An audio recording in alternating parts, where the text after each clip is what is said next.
This is Orlando Sentinel Now. Hello and welcome. It's Monday, July 19th, and this is Orlando Sentinel Now. Today, we're talking to you about the latest updates about COVID-19 here in Central Florida and why ice is the coolest ingredient in your cocktails. I'm your host, Joe Mario Pedersen, and joining me today, I have Orlando government reporter Ryan Gillespie and food columnist Amy Drew Thompson. Thank you both so much for being here. Let's get right into it. Earlier today, we heard from Orange County Mayor Jerry Demings on the latest of what's going on in COVID-19. Let's take a look at that now. You hold the key to your own destiny during this public health crisis. You can open the door to the opportunity to protect yourselves by simply getting vaccinated. This is a statewide issue, and Floridians should hold the governor and legislature accountable for the continued spread of the virus in our communities. They hold the cards at this time. As for the latest COVID-19 case numbers, here within Orange County, our 14-day rolling positivity rate is now in the double digits. That's not good. Today, our positivity rate is 11.2%. That is nearly triple what we were experiencing 3 weeks ago. All right, let's go ahead and jump right into this. Ryan, want to come to you first about the latest updates in COVID-19. What is the latest outlook that we're hearing in Central Florida? Yeah, Joe. So we've heard a lot of talk over the last couple of weeks to month about this Delta variant, the mutated strand of COVID-19 that's the most infectious yet. And we're really starting to see the effects of that here in Florida and specifically here in Orange County. It's really turned into a pandemic of the unvaccinated, as the Centers for Disease Control, Dr. Rochelle Walensky said last week. And 98% of our deaths in Orange County since February have been among the unvaccinated. And also here in Orange County specifically, 98% of about 2,800 cases last week have come on the unvaccinated people, and it's really underscoring the importance of a vaccination push as rates continue to fall, as they have basically every week since the vaccination effort really kicked off. Ryan, in your latest report, taking a look at this pandemic within a pandemic, you, along with reporters Kate Santich and Steve Hudak, explored why those who chose to be unvaccinated were remaining so. What were some of the reasons that they were giving?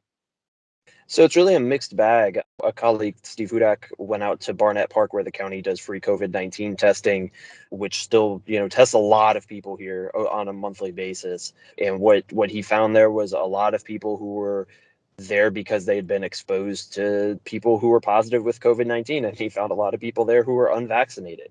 And really what they were saying is, in some cases, one man, he was 19, said that he had tunnel vision on his job and trying to make a living and would prefer to, rather than get vaccinated, to be an unvaccinated employee at his job, is just get tested every 2 weeks as his boss requires. So he's doing that.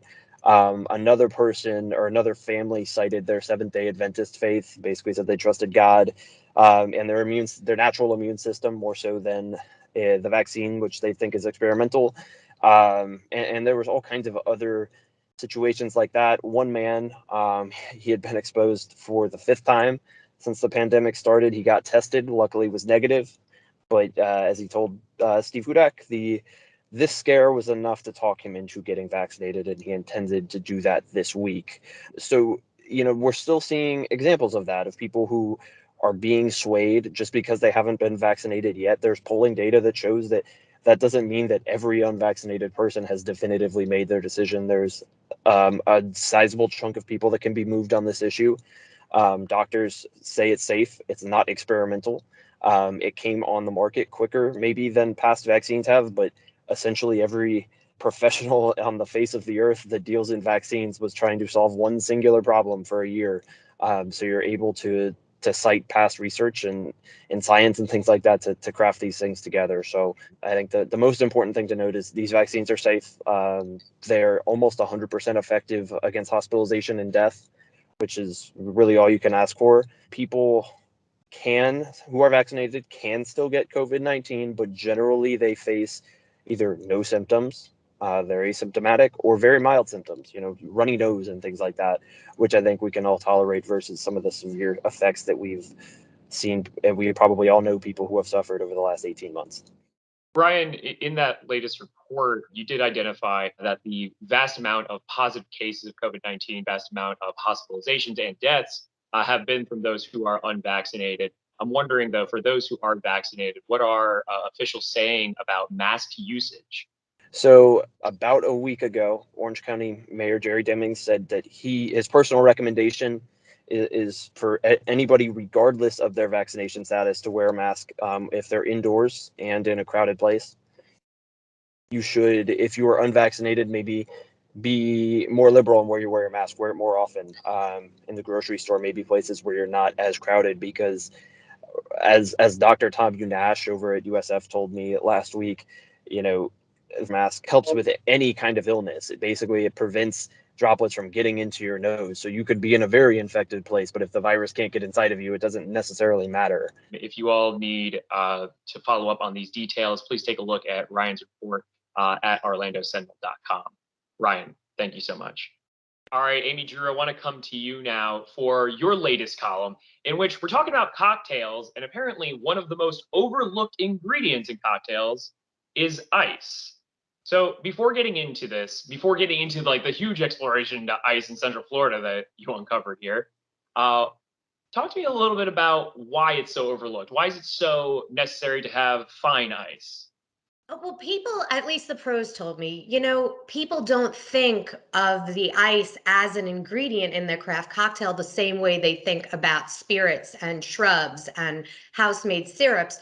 However, when it comes down to it, the ice can impart different aromas, different flavors, all different kinds of things that can throw off a beverage if it's not done well. And when you are paying $12, $15 for a craft cocktail, you want it to be perfect. And so you really need flawless ice. So, all right, talk to me about that flawless ice then. How difficult is that to make? How do you even go about trying to create flawless ice? It is the coolest thing. So apparently there's gas in ice, there's gas in water, it floats around, and this is what causes our ice cubes in the home fridge to be cloudy. Totally normal, totally regular, but not particularly beautiful when you put it in a glass with an $80 pour of whiskey. So there's this thing called directional freezing, which circulates the water and it freezes from the bottom up. So as the ice is freezing, all of that gas is getting pushed higher and higher and higher and higher, and it doesn't get a chance to get trapped in the ice. So at the end of 4 days in the special machine, you have a 300-pound block of perfect ice and about a half gallon of water. That's where all of the gases are. They get it out with a shop vac, and you've got this perfect, enormous ice cube that then needs to be cut up. And from what it looked like, cutting it can take several different methods as well, right? Yes. Well, first it has to be cured, because when it comes out of that machine, it is really brittle. So any kind of trauma, vibration, cutting it will shatter the whole thing and ruin it, and you can't use it. So it has to do what's called curing or tempering, where it sits out for a little bit. And at the Ice Doctor in Gainesville, it sits in a climate controlled 26-degree walk-in. So very slowly it comes up to temperature, still frozen, but warmer, and it becomes easy to cut and it's forgiving. At Will's, for Little Indies, it sits out back and it takes a couple of hours to come up to temperature, whereas in Gainesville, it's taking about 48 hours, though they can cut it at 24. And then it's ready to go. So, Amy Drew, where are Central Florida bars getting their flawless ice from? Well, it depends. Some of them are making it themselves, like Will Walker. He has a Klein Bell machine, which is the quintessential ice machine for these fabulous 300-pound blocks. And then he cuts it himself. He uses a chainsaw.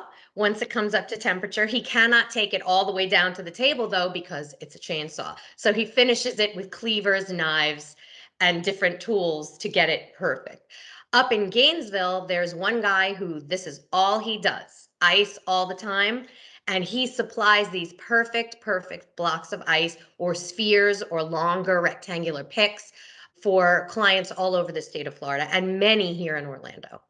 pretty cool and almost like, at least from outside of the bar scene, an almost unspoken process that you got to shine a light on. Like I said, it's really awesome. If y'all are interested, please take a look at Amy Drew's latest at orlandosentinel.com, where, of course, you can find even more stories happening in and around Central Florida. For those of you who are subscribers to the Orlando Sentinel, thank you so much for continuing to support our work and supporting local journalism. If you'd like to become a subscriber, it's easy to do so. All you need to do is visit orlandosentinel.com/subscribe. But as for OSN, that'll do it for us today. A big thank you to Ryan and Amy Drew for keeping us filled in what's going on around here. We'll be back again with more news tomorrow at noon. See you then. Stay healthy and stay safe. Watch Orlando Sentinel Now live every weekday at noon on our Facebook page and on orlandosentinel.com.